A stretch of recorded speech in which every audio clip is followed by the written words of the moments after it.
ಮಲ್ಕುಂಡಿ ಮಹಾದೇವಸ್ವಾಮಿರವರ ಅಂಬೇಡ್ಕರ್ ಕಣ್ಣೀರಿಟ್ಟ ಕ್ಷಣಗಳು. ಲೇಖನ 5. ಮಗನ ಹೆಣದ ಮೇಲೆ ಹೊದಿಸಲು ಬಟ್ಟೆ ಇಲ್ಲದಿದ್ದಾಗ. ದಿನಾಂಕ 19 ಮತ್ತು 20ನೇ ಮಾರ್ಚ್ 1927ರಂದು ಮಹಾಸಮ್ಮೇಳನ ನಿಶ್ಚಯವಾಗಿತ್ತು. ಅಸ್ಪೃಶ್ಯರಿಗೆ ಸಾರ್ವಜನಿಕ ದೇವಾಲಯ, ಕೆರೆಕಟ್ಟೆಗಳಲ್ಲಿ ಬಹಿಷ್ಕಾರವನ್ನು ನಿಷೇಧಿಸುವುದು ಇದರ ಉದ್ದೇಶವಾಗಿತ್ತು. ಡಾಕ್ಟರ್ ಅಂಬೇಡ್ಕರ್ ಅವರು ಈ ಸಿದ್ಧತೆಯಲ್ಲಿ ಗಾಢವಾಗಿ ತೊಡಗಿದ್ದರು. 1926ರಲ್ಲಿ ಅವರಿಗೆ ಮತ್ತೊಂದು ಆಘಾತ ಎರಗಿತ್ತು. ಅವರ ಕೊನೆಯ ಮಗ ರಾಜರತ್ನ ತೀರಿಕೊಂಡಿದ್ದ. ಈತ ಬಾಬಾ ಸಾಹೇಬರಿಗೆ ಅಚ್ಚುಮೆಚ್ಚಿನ ಮಗನಾಗಿದ್ದ. ತುಂಬಾ ಭಾರವಾದ ಹೃದಯದಲ್ಲಿ ಬಾಬಾ ಸಾಹೇಬರು ಮನೆಗೆ ಬಂದರು. ಮನೆಯಲ್ಲಿ ರಮಾಬಾಯಿ ಗೋಳಾಡುತ್ತಾ ಒದ್ದಾಡುತ್ತಿದ್ದರು. ಆ ಸಂದರ್ಭದಲ್ಲಿ ಒಂದು ಮನಕಲಕುವಂತಹ ಘಟನೆ ನಡೆಯಿತು.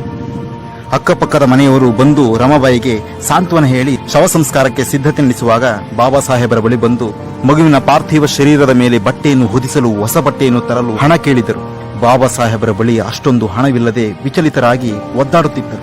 ಆಗ ತನ್ನನ್ನೇ ತಾನು ಸಮಾಧಾನಪಡಿಸಿಕೊಂಡ ರಮಾಬಾಯಿ ತನ್ನ ಹರಿದ ಸೀರೆಯಲ್ಲಿಯೇ ಮಗುವಿನ ಪಾರ್ಥಿವ ಶರೀರವನ್ನು ಸುತ್ತಿ ಅಂತ್ಯಕ್ರಿಯೆಗೆ ಅಣಿಗೊಳಿಸಿದರು.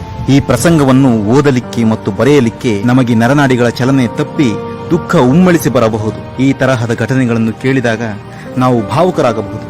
ಆದರೆ ಇಂತಹ ಘೋರ ಪರಿಸ್ಥಿತಿಯಲ್ಲೂ ತಮ್ಮನ್ನು ತಾವು ಶೋಷಿತ ಸಮುದಾಯದ ಏಳಿಗೆಗೆ ತೊಡಗಿಸಿಕೊಂಡ ಅವರ ಅಚಲ ನಿರ್ಧಾರವನ್ನು ಇಂದು ಸಮಾಜ ಅರ್ಥೈಸಿಕೊಳ್ಳಬೇಕಿದೆ. ಅವರೇ ಹೇಳಿದ ಹಾಗೆ ಇಂತಹ ಪರಿಸ್ಥಿತಿಯು ಭಾರತದ ಯಾವ ಮತ್ತೊಬ್ಬ ನಾಯಕನಿಗೂ ಇರಲಾರದು. ಇಂತಹ ಪರಿಸ್ಥಿತಿಯಲ್ಲಿಯೂ ನಾನು ಸಹಾಯಕ್ಕಾಗಿ ಮತ್ತೊಬ್ಬರನ್ನು ಯಾಚಿಸದೆ ಸ್ವಾಭಿಮಾನವನ್ನು ನಿರೂಪಿಸಿದೆ. ಅಂದು ಅವರಿಗಿದ್ದ ಪರಿಸ್ಥಿತಿ ಶೋಷಿತ ಸಮುದಾಯಕ್ಕೆ ಇಂದು ಇಲ್ಲ.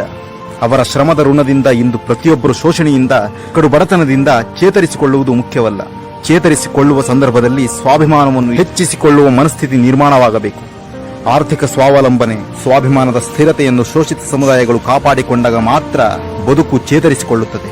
ಆರ್ಥಿಕ ಅವಲಂಬನೆಗಾಗಿ ಸ್ವಾಭಿಮಾನವನ್ನು ಮಾರಿಕೊಂಡರೆ ಎಂದೆಂದಿಗೂ ಸಮರ್ಥ ವ್ಯಕ್ತಿತ್ವವನ್ನು ರೂಪಿಸಲು ಅಸಾಧ್ಯ. ಇಂದಿನ ಬದುಕಿನ ವೇಗದಲ್ಲಿ ಸ್ವಾಭಿಮಾನ ಎಲ್ಲಿ ಕಳೆದು ಹೋಗುತ್ತಿದೆ ಎಂಬ ಪರಿವೇ ತಳ ಸಮುದಾಯಗಳಿಗೆ ಇಲ್ಲ. ಈ ಅರಿವು ತಳ ಸಮುದಾಯಗಳ ಆಂತರ್ಯದಲ್ಲಿ ಸ್ಥಾಪಿತವಾಗದಿದ್ದರೆ ಮತ್ತೊಮ್ಮೆ ಇಲ್ಲಿ ಶೋಷಣೆ ಸ್ಥಾಪಿತವಾಗಿ ಬಿಡುವ ದಿನಗಳು ಧಾವಿಸುವ ಕೆಟ್ಟ ಪರಿಸ್ಥಿತಿ ನಮ್ಮ ಮುಂದೆ ಇದೆ. ಅವರ 4 ಮಕ್ಕಳು ಕತ್ತಲಲ್ಲಿ ಕತ್ತಲಾದರು. ಈ ಪರಿನೋವಿನಲ್ಲೂ ಬಾಬಾ ಸಾಹೇಬರು ಭಾರತದ ಬೆಳಕಾದರು. ಇವರು ಬಹುದೊಡ್ಡ ಬೆಳಕು ಎಂಬುದನ್ನೇ ಮರೆತು ಅವರವರ ಇಷ್ಟದಂತೆ ಕಂಡರು ಭಾರತೀಯರು.